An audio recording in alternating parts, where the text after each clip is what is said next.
Good evening, ladies and gentlemen. It is I, your faithful graveyard attendant of Unsolved Mysteries, Jeff, also known as GCurse, with a continuation to a previous special presentation that I brought you. Hold on, where's that? Where's that at? Hold on. There we go. Special presentation from Jeff, aka GCurse. That's me. Yeah. Anyway. I hope you're having a great day, or a great night, or great morning, afternoon, sunset, sunrise. Whenever you're watching this, I hope you're having a good time, whenever it is, My friend Aaron, he sent me a link. It has some more information regarding Danny Casolaro. And I looked over this and I thought, hell, why not do a continuation on the previous special presentation? Let's see here. I actually made, a promo about it. So let's get this off. Let's actually switch this on. Okay, there we go. Okay, if you are unsure what I'm talking about, hold on, let me just show you guys this little promo that I did.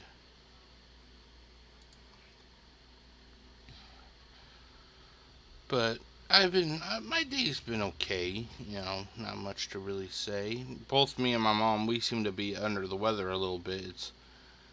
It's kind of, we think we may have got some bad food in us because we're both just not feeling the greatest right now. She actually went to bed a little bit earlier than I normally do, and she normally goes to bed at 6, and I normally go to bed about 10. But anyway, let's get this. Here we go. Let's see here. See here. I'm trying to. Okay, here's the little promo I made. And before I do, I just want to say thank you to Aaron for this awesome little video package that he made. Thank you very much, dude.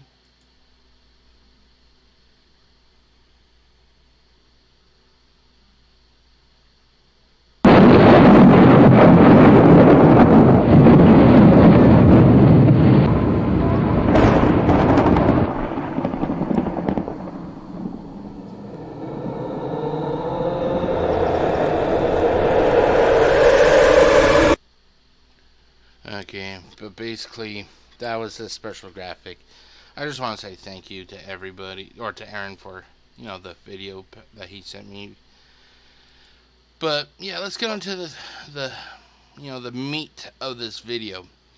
This is it's a list of 13 reasons why the Danny Casolaro premiere, 13 reasons to doubt the official narrative surrounding his death. Now, I'll be honest, I didn't read each and every one of them word for word, but I glanced over this, and I thought that this is going to make an interesting video for you all tonight. So let's get started, shall we? Let me put this in full. There we go. The official version of the events surrounding Danny Casolaro's death has been questioned since the beginning, but several recent revelations resulting from the release of government documents have undermined it.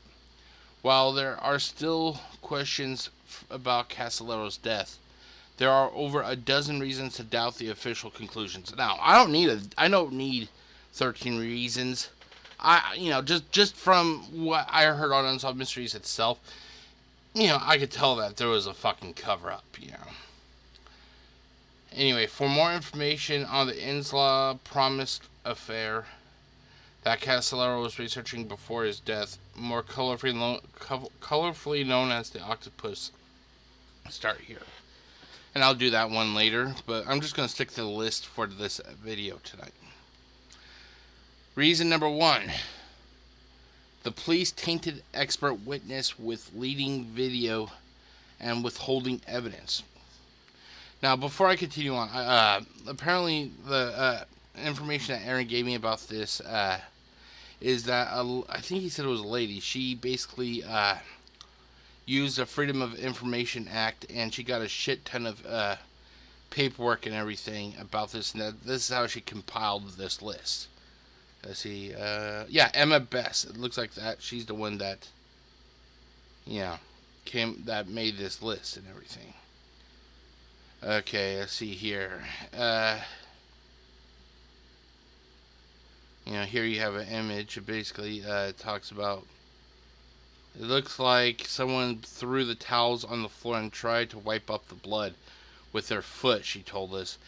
Given that she spent 7 years cleaning up bathrooms at the Martinsburg Sheraton, Barbara Bittinger's opinion of what the floor looks like after somebody has tried to wipe it up may be considered expert. It's inconceivable that Casolaro, painfully wounded and rapidly losing consciousness, would have wiped up the floor, but someone who did not want to leave footprints or fingerprints of his own bloodstains might have tried to clean up the scene. As part of their investigation, the Martinsburg police asked Dr. Henry C. Lee of the Connecticut State Police Forensic Science Laboratory, a renowned blood splatter expert, to examine the evidence. His conclusion, cited in the police press release, held that none of the physical evidence found in the scene is inconsistent with that of a suicide.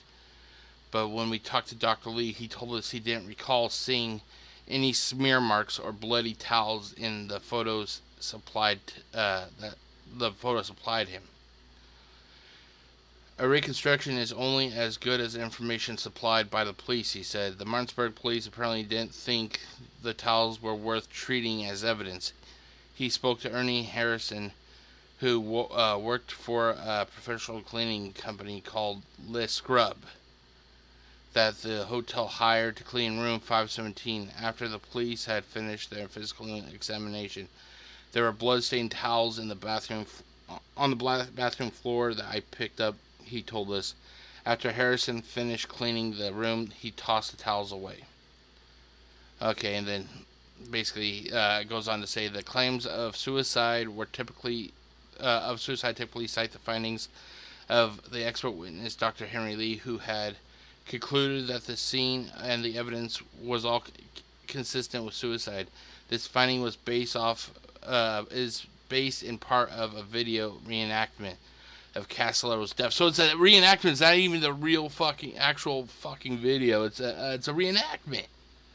You can make reenactments look like anything, of Casolaro's death, which the Federal Bureau of Investigation refuses to release a copy of without citing the FOIA exemption. Freedom of Information Act exemption. The same police force was later found to have withheld critical evidence from the expert witness. The presence of towels that had been used to wipe up blood at the scene. The towels were thrown away, and then it says read more there. Number 2 is a disappearing briefcase. Now, this I don't think I mentioned this during the the commentaries video, but Casolaro had that briefcase. If he committed suicide, like the government's trying to claim that he did, where the fuck did his briefcase go? It did not just up and walk away. It's not like the briefcase has sentient thought and thought, well, this guy just off to himself. About time I go find myself a new one, or sprouts legs and walks away. No, it doesn't fucking work like that. Somebody had to have come into that room, or even the killers of Danny Casolaro. They knew that he had all that paperwork. It was probably in that briefcase. They took the briefcase, and my guess is that the briefcase was probably incinerated or something, or the contents of the briefcase were incinerated, and the briefcase itself was destroyed somehow. But I find it highly suspicious that somebody who committed suicide, like they're claiming, and his briefcase would just disappear. No, things just don't fucking disappear. It's not like fucking trolls who take one of your socks after you go to put it in the dryer. It doesn't work like that. During the interviewing of all the hotel employees who may have had contact with Mr. Casolaro, a front desk employee told the police that Mr. Casolaro may have had a brown briefcase when he checked into the hotel. No other hotel employee recalled seeing Mr. Casolaro with a briefcase. Police were unable to locate any briefcase or documents during searches of Mr. Casolaro's hotel room, his car, the hotel, or the main surrounding or the area surrounding the hotel. Sorry, jeez, I am not here right now. Just before his death, Casolaro had a briefcase full of documents and notes. When his body was found, the briefcase was gone. At best, this indicates someone secretly found his body and removed the notes. At worst, it means that someone else was there when he died. Read more here. And the thing is, I will click on these links later, but right now, this is just going to be going over this one little list here. It's not even a maybe. Somebody was in that room. Somebody was in that room. They're the ones that slit his wrist because, like I said, that one of the tendons was severed in one of his hands. I just don't buy this whole, whole bullshit about, that he committed suicide. I will never believe that he committed suicide. Okay, the next thing is now I don't know how to pronounce this. The Bua report lied about witness existence. Question: did you notice any paperwork or luggage in the room? Answer: yes. Briefcase on. Could be dresser. Open with papers sticking out of it, and black gym bag? Whoever wrote this misspelled gym bag. Sitting on floor beside air conditioner. Okay, now hold on. I'm just curious what the Bua report is. Let me just... Oh, holy shit. It's a 464 pages. Yeah, I'm not going to be able to read that. I'm sorry, ladies and gentlemen. Okay, the Justice Department's Bureau report, which dismissed Casolaro's death as a suicide, not only failed to disclose one of the witnesses who saw the briefcase just before Casolaro's death, it falsely stated that the police found only one person who thought that they'd seen the briefcase. A review of the handwritten police notes proved this wrong, as a second witness very clearly states that they saw without a doubt a briefcase full of papers shortly before Casolaro died. The DOJ had these notes sealed. Read more here, and then it goes. The Bureau report lied about witnesses or a witness hearing threats. Okay, Olga Makros received threatening calls. Olga took some guy was nasty. Kill him, Danny. Cut into pieces. These calls came months ago. Olga was scared. Danny told Olga not to answer the phone. She heard Danny take several other calls. Olga was told by Danny watch out when she was coming to and from the house. She advised that there were times when Danny would check his car before getting into it that scared her. Wow, that was hard to read. The Bureau report lied and how often a witness heard threats against Casolaro. Read more here. Okay, the FBI lied to Congress. Oh, wow, really? A government body or government entity or whatever you want to call the FBI. They lied? Shit, Who would have thought that the government would actually lie? I'm totally shocked about that, Okay, let's see here. Let's see. Basically, at the top of this, it just has contact information, location, addresses. But let's go down here. August 24th, 1992. Mr. William S. Sessions, Director, Federal Bureau of Investigation. 10th and Pennsylvania Avenue, Northwest, Washington, D.C., 20535. Dear Mr. Sessions, I recently received a letter from a constituent of mine from Willamette, Illinois, regarding the death of investigative journalist Daniel Casolaro. A copy of this letter is enclosed. I would appreciate any information you can share with me regarding the allegations made in the letter and the suspicious circumstances surrounding Mr. Casolaro's death. I appreciate your attention to this matter, and I look forward to your response. Sincerely, John Edward Porter, Member of Congress. When Congress asked the FBI about Casolaro's death, the FBI responded with a claim that they hadn't looked into it. This was a lie. This is just really showing more and more. I really cannot fathom how people can still kind of claim that Danny Casolaro committed suicide. I mean, if there wasn't enough evidence on the Unsolved Mysteries episode to have you think that it could be murder, there's a lot of evidence here. I mean, there looks like there's cover-ups, there's witness intimidation, and so far we're only on number 5 right now. So let's continue on, shall we? FBI pressured agents to conclude suicide.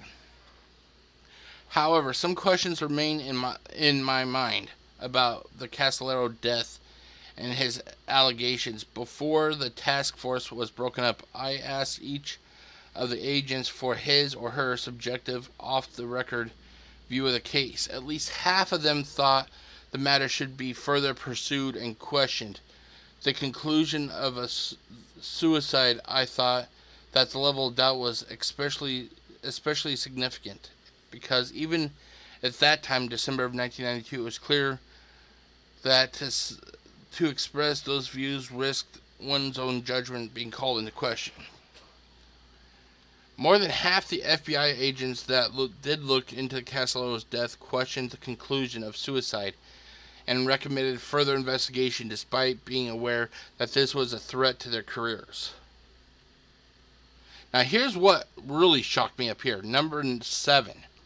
90% of the FBI file has gone missing. Now, I'm not versed in the FBI or the government that much, but I'm pretty sure not everybody has access to FBI files. I'm pretty sure the only people that has access to FBI files are probably the members of the FBI that are high-ranking. So for 90% of the file to be gone, it's quite. What's the word I'm thinking of here? It's quite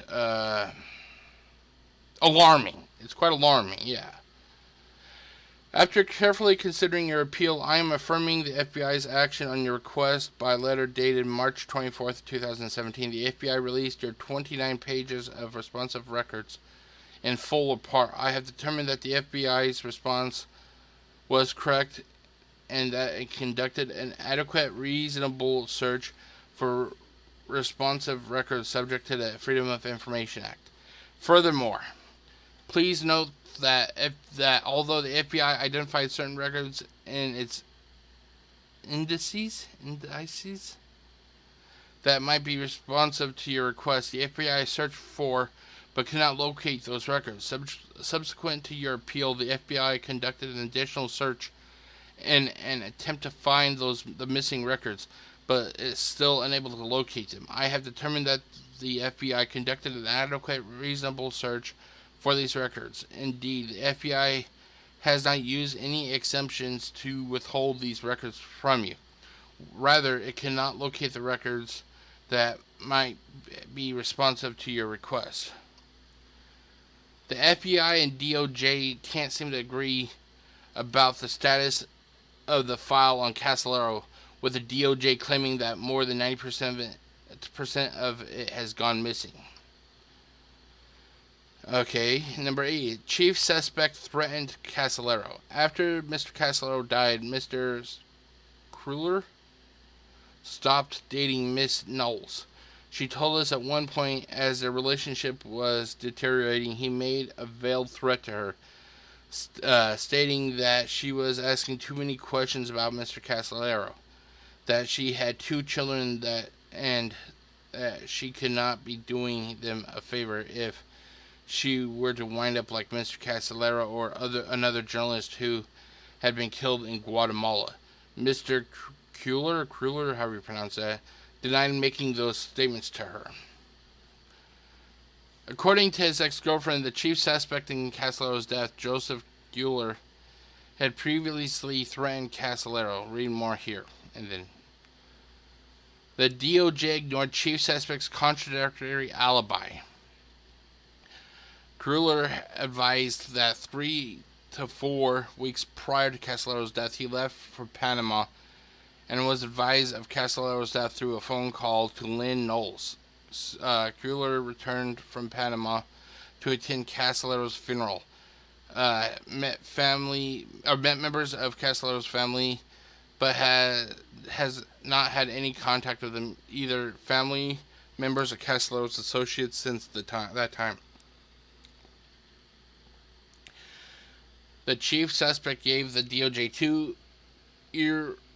irreconcilable alibis for Casolaro's death. The DOJ ignored one of the alibis. Read more here. I'm just actually curious. I'm just curious. Does this lead to another one of those huge? Okay, so there's a lot. Okay, this may be a multi-part special presentation. But like I said, right now I just wanted to give you guys this list. You know, I'll go into the other aspects later on. You know. Okay, number 10. The chief suspect's final alibi isn't an alibi. Several people have suggested that Mr. Kuehler was somehow involved in Mr. Casolaro's death. We found no evidence supporting that hypothesis. On the day Mr. Casolaro died, August 10th, 1991, Kuehler was in Washington, D.C. working on his out-processing from Desert Storm and his in-processing into Southern Command. Several witnesses have verified that he was in Washington on August 10th, 1991. The timeline of the chief alibi suspect that the DOJ decided to publicize doesn't actually provide him with an alibi for Casolaro's death. Read more here. And then FBI said local police were uncooperative. Last fall, when the agents attempted to learn about the Casolaro case, they met with almost complete resistance from the Martinsburg Police and Prosecutor's Office. Recently, however, the FBI agent in Pittsburgh who covers the Martinsburg area has told a WMFO agent that the local officials simply felt besieged by outsiders, many of them who were criticizing the way that Casolaro's death was being investigated. The Pittsburgh agent claimed that Martinsburg handled the case properly, although he never did his own investigation, and has invited us to make a visit there. The FBI attempted to look into Casolaro's death. They were met with almost complete resistance from the Martinsburg Police Prosecutor's Office, and read more there. The FBI and DOJ was uncooperative and withheld unredacted Buell report. There was nothing in Judge Buell. Okay, so Buell must be a judge. Judge Buell's final report connecting his investigation to the BCCI, and he concluded that Casolaro had committed suicide. However, despite my request for a complete and unredacted copy of the report, I was only able to review the public version that was deleted all of whatever E6E means, material. A great deal of which was provided in connection with matters and witnesses previously linked to the alleged BCCI connection, pages 39 through 60 of the redacted Bureau report. When an FBI task force requested a copy of the unredacted Bureau report from the DOJ, they were denied access to it, including the information most relevant to their investigation. No explanation appears to have been provided. Read more here. And now here's also something that kind of got me. There was an unreported wiretap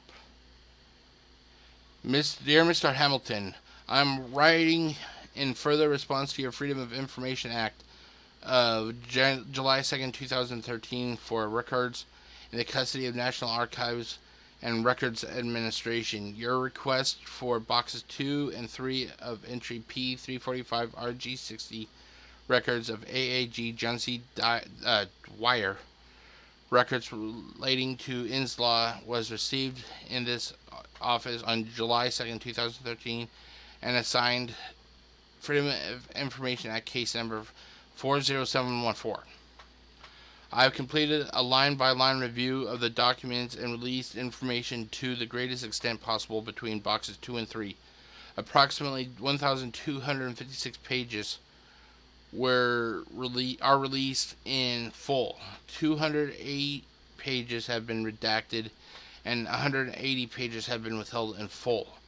Some information is protected under court seal, and other information is protected under the following Freedom of Information Act, and then it gives the information, FOIA exemptions, and it gives all that information. You are welcome to view the records in our textual research room in College Park, Maryland. Please visit our website, www.archives.gov, for our current research room hours. Boxes 2 and 3 are located in stack 230, row 62, compartment 12, shelf 3. Wow, so there was a lot of pages there, but then over at least, let's see, 208 pages were redacted, so it means that a lot of things were blacked out. And then 180 pages were just withheld in full. I would love to know what were on those pages, those 180 pages. I will make you a bet that there was something of importance in those pages. Exemption cited for withholding materials implies that there was undisclosed wiretap in the Casolaro investigation. Read more here. In short, the investigation was incomplete, the evidence being both withheld and fabricated. The FBI was under pressure to conclude that it was a suicide, but still questioned that both the police and the DOJ were uncooperative. Multiple lies were told. The chief suspect lied about his alibi and ultimately doesn't have anyone that holds up what exactly happened to Casolaro is still something of a mystery, but there are over a dozen reasons why the official investigation and the resulting explanation don't and can't answer the question around his suicide. And that is basically it for this one list here. I will post the link to this little article in the description of this video for you all to see. And over the next few months, I may take a look at let's go back to this one. I'll go back to here and I'll do a special presentation for each one of these links, because there's a lot of stuff here, But this is just like one of those links that they provided, But this continues. This rabbit hole continues to get more deep and more insidious. The only thing I can really,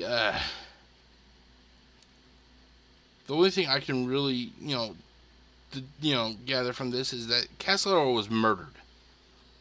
He was murdered because he was getting close to something, and the conspirators, the participants of this octopus, they did not want Casolaro to get any closer. So this was basically I don't even think that they cared that this guy was gonna die. That they just wanted their secrets kept, and if it meant killing Danny Casolaro, then fine, be that,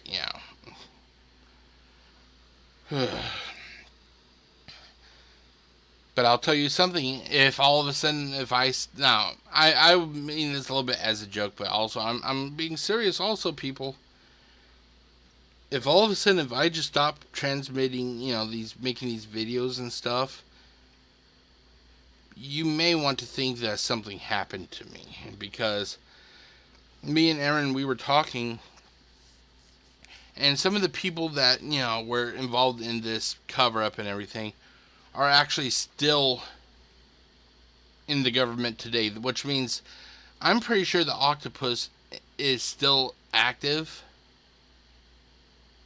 but I'm not sure to what extent.